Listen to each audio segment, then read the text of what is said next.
Alors, dans le monde entier, balandi, il y a mentalité nouvelle.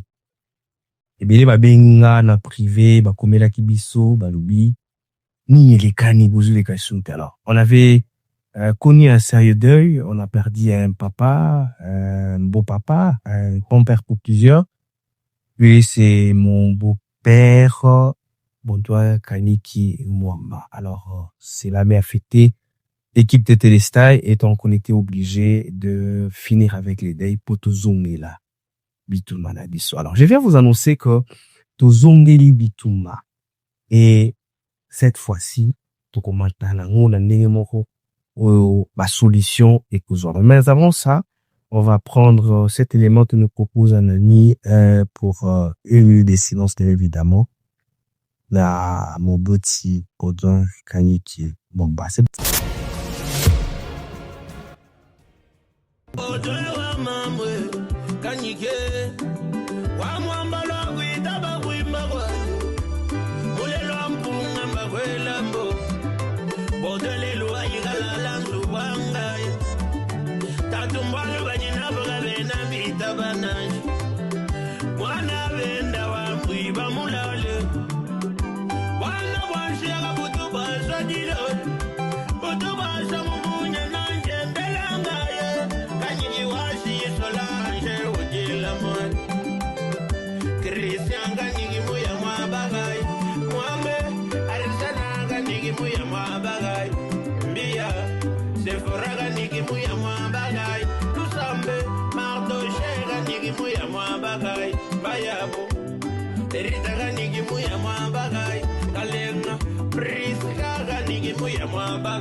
voilà. Alors que l'âme de notre papa repose en paix et merci pour l'éducation et tout ce que vous avez fait.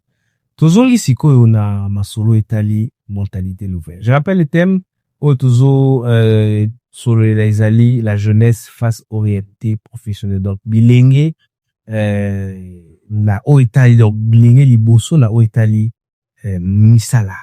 Alors pendant tout le monde a comportement la misala, tout le monde a autre forme.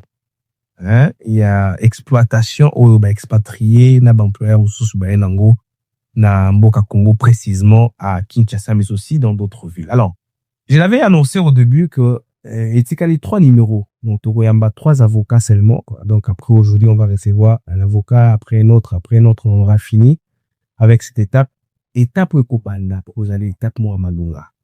Vous avez vu sur nos pages, nous avons publié 4 forums. Donc tous en 4 forums. Nous avons créé chaque forum dans chaque circonscription. Ceux qui maîtrisent Kinshasa, nous avons 4 circonscriptions à Kinshasa. Donc, nous avons 4 forums avec 4 représentants dans chaque district. Nous avons Funa, nous avons Moamba, nous avons Lukunga et nous avons la Tchango. Alors, au vent dans la Tchango, si on affiche na biso ya Tchango, au mona numéro, bah, comme là, numéro, on a beaucoup de ça, on a groupe, parce que on est tout créé communauté à nous néné.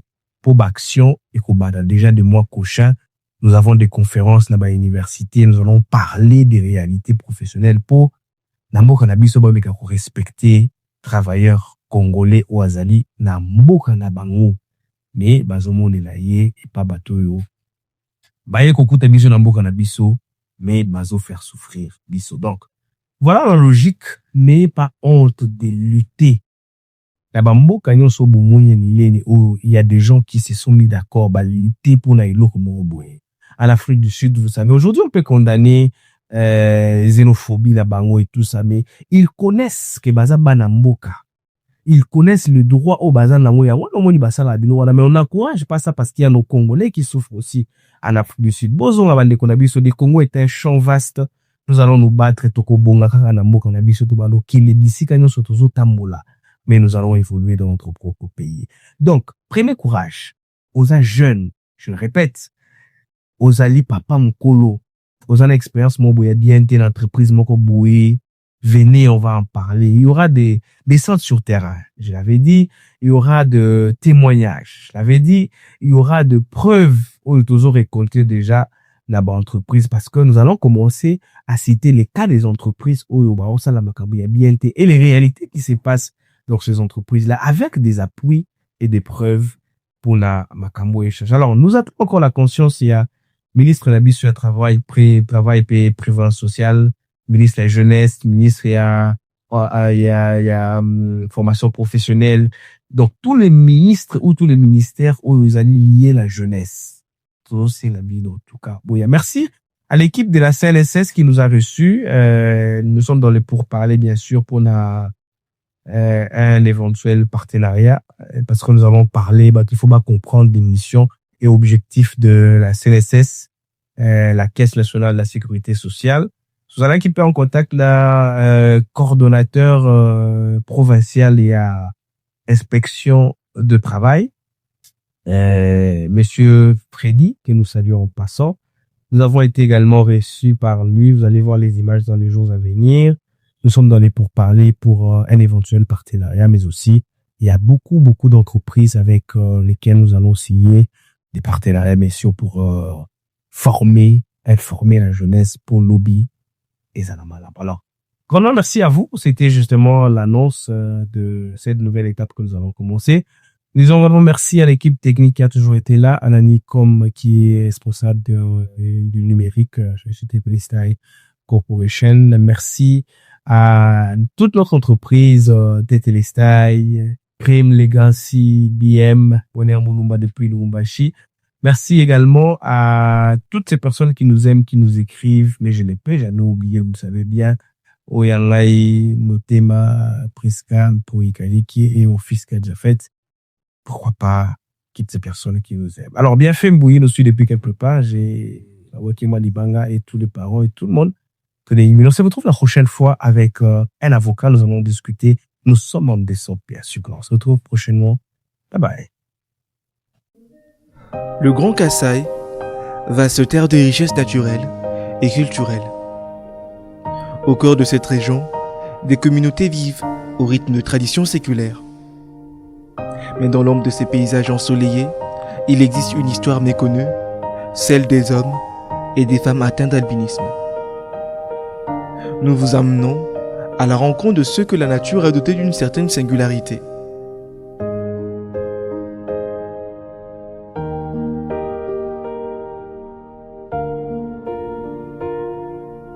Dans ce coin de la République démocratique du Congo, vivre avec l'albinisme, c'est briller dans l'ombre. Des individus atteints d'albinisme sont encore la cible d'attaques, des mutilations et même de meurtres, souvent dans le cadre des rituels de sorcellerie. Motivés par l'espoir d'obtenir guérison, chance, prospérité ou protection, certains exploitent et vendent des organes d'albinos, alimentant ainsi des croyances occultes profondément ancrées dans certaines communautés. Les autorités, malgré des efforts, peinent à mesurer pleinement l'ampleur de ces pratiques.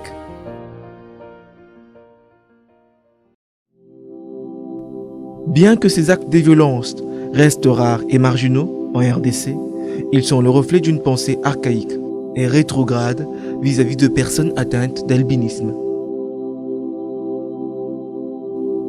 Un rapport de 2021, rédigé par Ik Ponosa, Héros, experte indépendante de Nations Unies sur les droits de personnes atteintes d'albinisme, met en lumière une réalité préoccupante. Une étude menée en République démocratique du Congo révèle que 22% de personnes atteintes d'albinisme subissent des discriminations au sein de leur propre famille et que 66% sont victimes de discrimination au sein de la population en général. Si les mentalités évoluent progressivement dans les grandes villes congolaises, l'obscurantisme, persistant dans certaines zones rurales, continue de mettre en danger la vie des albinos.